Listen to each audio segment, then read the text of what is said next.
ஒரு மனவர்த்தமான விஷயம் ஒன்று நேற்று நடந்திருக்கு மட்டக்களப்புல. ஒரு தகப்பனும் 14 வயசு மகனும் விறகு தரைக்க போயிருக்காங்க காட்டுக்கு.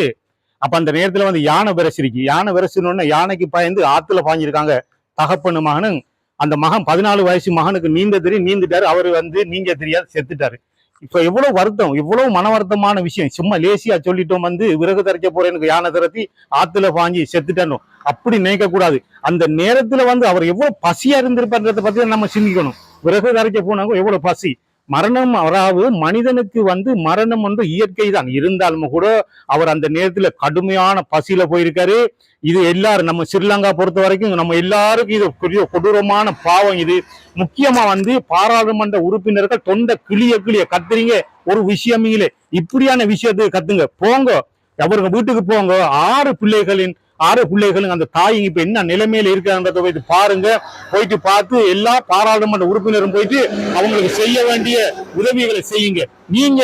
அதாவது நீங்க முன்னாள் பாராளுமன்ற உறுப்பினர்கள் நீங்களும் போங்க. எல்லாரும் போயிட்டு அவர்களுடைய வாழ்வு ஆதாரத்துக்காக எவ்வளவு உதவி செய்ய வேணுமோ அவ்வளவு உதவி செய்யுங்க.